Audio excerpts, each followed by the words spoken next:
नमस्कार दोस्तों। गरुड़ पुराण में जन्म, मरण, पाप, पुण्य आदि विषयों पर बहुत से श्लोक हमने पढ़ने और सुनने को मिलते हैं तथा हिंदू धर्म में किसी की मृत्यु हो जाने के उपरांत गरुड़ पुराण का श्रवण किया जाता है।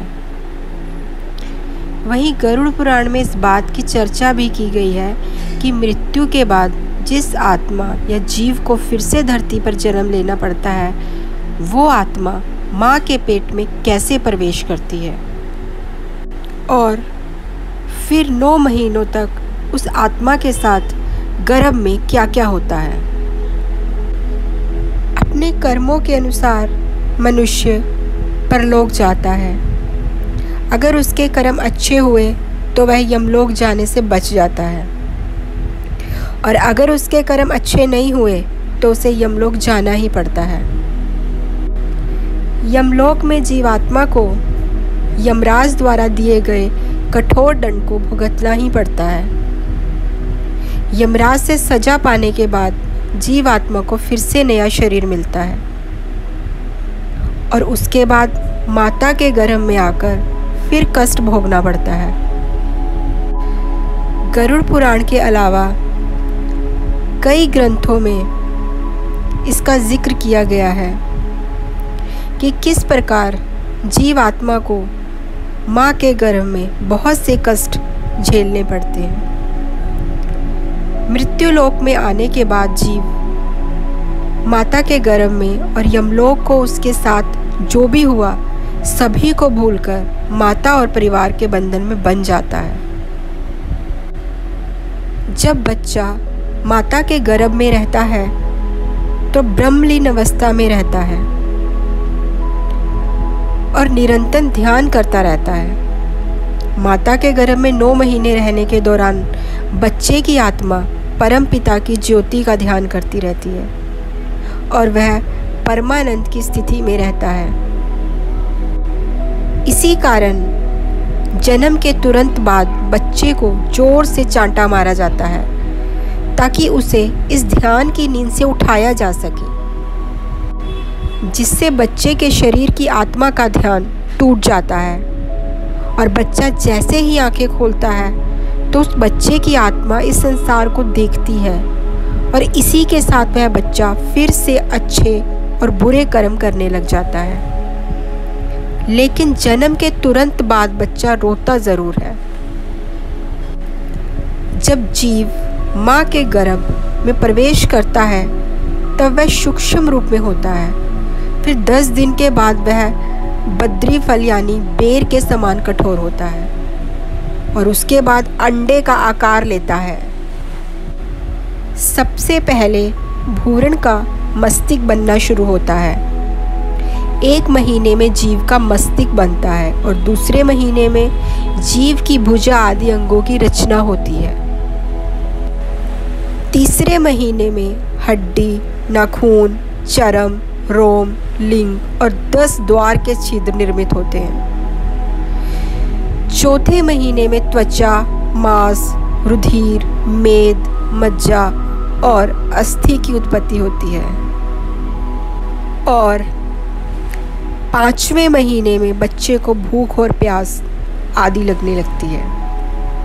6ठे महीने में गर्भ की छिल्ली से ढका रहकर भूरण माँ की दाहिनी आंत में भ्रमण करने लगता है। इस दौरान बच्चे की माता जो भी खाद्य पदार्थ खाती है उसी से जीव गर्भ में वृद्धि करता है। इस समय जीव माता के गर्भ में मल मूत्र के साथ जहाँ कृमि और अन्य सूक्ष्म जीव भी पल रहे होते हैं उन्हीं के साथ शयन करता है और फिर अगले 3 महीने में अन्य कई प्रकार के कष्टों का सामना करना पड़ता है और कई बार बेहोश हो जाता है। माता जो भी कड़वा, कसैला, तीखा या नमक युक्त भोजन करती है उसके स्पर्श से जीव के अंगों को कष्ट होता है। इस दौरान उस जीव की अवस्था पिंजरे में बंद पक्षी जैसी होती है।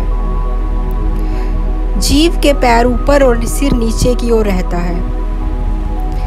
पीठ और ग्रीवा कुंडली के आकार में रहती है। इस समय वह हिलडुल भी नहीं पाता है। जैसे पिंजरे में बंद पक्षी पीड़ा पाता है, ठीक वैसे ही जीव माँ के गर्भ में पीड़ा पाता है। वह भगवान का नाम जपता है, अपने पूर्व जन्म के पापों को याद करता हुआ भगवान से क्षमा याचना करता है। उसके बाद 7वें महीने में जीव को ज्ञान की प्राप्ति होने लगती है और उसके अंदर भय पनपने लगता है। जीव को सबसे ज़्यादा इस बात का भय रहता है कि गर्भ से बाहर आते ही वह भगवान को भूल जाएगा। आपको इस बात की हैरानी होगी कि जीव गर्भ में ही अपनी 7 माह की अवधि में ज्ञान पाकर वैराग्य से परिपूर्ण होकर भगवान की प्रार्थना करने लग जाता है।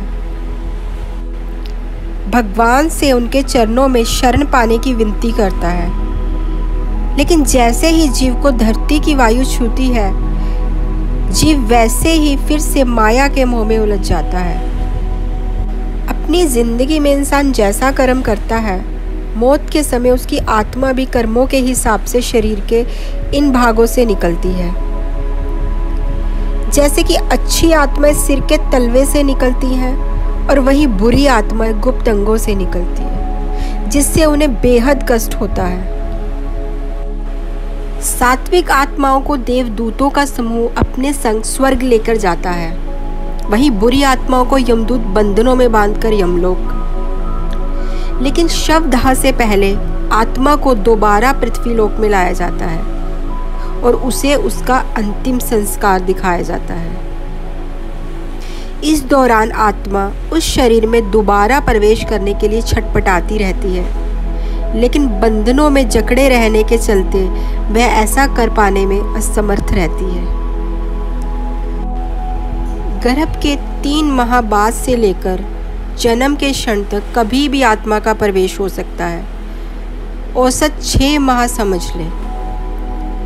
गर्भ का चुनाव पहले हो जाता है, जैसे आपने कोई मकान पसंद कर लिया, पैसे भी चुका दिए, चाबी हासिल कर ली, मगर गृह प्रवेश बाद में किया।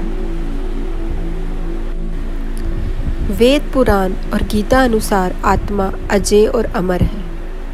आत्मा एक शरीर धारण कर जन्म और मृत्यु के बीच नए जीवन का उपभोग करती है और पुनः शरीर के जीर्ण होने पर शरीर छोड़कर चली जाती है। आत्मा का यह जीवन चक्र तब तक चलता रहता है जब तक कि वह मुक्त नहीं हो जाती और उसे मोक्ष नहीं मिलता। प्रत्येक व्यक्ति, पशु, पक्षी, जीव, जंतु आदि सभी आत्मा हैं। खुद को यह समझना कि मैं शरीर नहीं आत्मा हूँ, यह आत्मज्ञान के मार्ग पर रखा गया पहला कदम है। ना तो यह शरीर तुम्हारा है, ना ही तुम इस शरीर के हो। यह शरीर 5 तत्वों से बना है: अग्नि, जल, वायु, पृथ्वी और आकाश।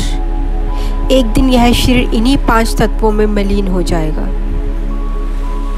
तुम्हें और मुझे ही आत्मा कहा जाता है। तुम्हारे और हमारे ही नाम रखे जाते हैं। जब हम शरीर छोड़ देते हैं तो कुछ लोग तुम्हें या मुझे भूतात्मा मान लेते हैं और कुछ लोग कहते हैं कि उक्त आत्मा का स्वर्गवास हो गया। आत्मा के 3 स्वरूप माने गए हैं: जीवात्मा, प्रेतात्मा और सूक्ष्म आत्मा। जो भौतिक शरीर में वास करती है उसे जीवात्मा कहते हैं।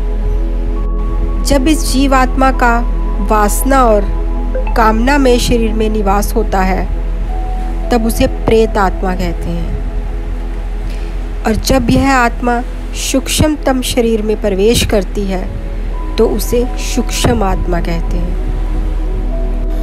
84 लाख योनियाँ, पशु योनि, पक्षी योनि, मनुष्य योनि में जीवन यापन करने वाली आत्माएं मरने के बाद अदृश्य भूत प्रेत योनि में चली जाती हैं।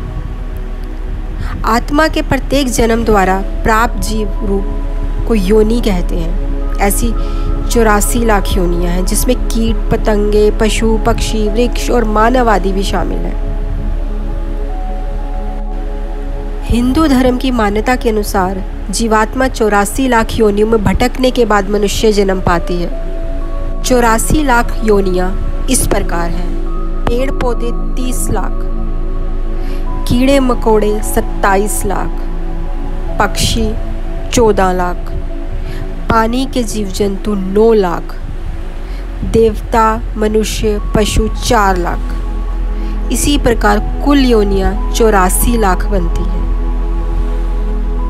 शरीर साधारणतः वृद्ध अवस्था में ही नष्ट होता है, परंतु बीच में ही कोई आकस्मिक कारण उपस्थित हो जाए तब अल्पायु में ही शरीर त्यागना पड़ता है। जब मनुष्य मरने को होता है तो उसकी बाहरी शक्तियाँ एकत्रित होकर अंतर्मुखी हो जाती हैं और तभी आत्मा स्थूल शरीर से बाहर निकल पड़ती है।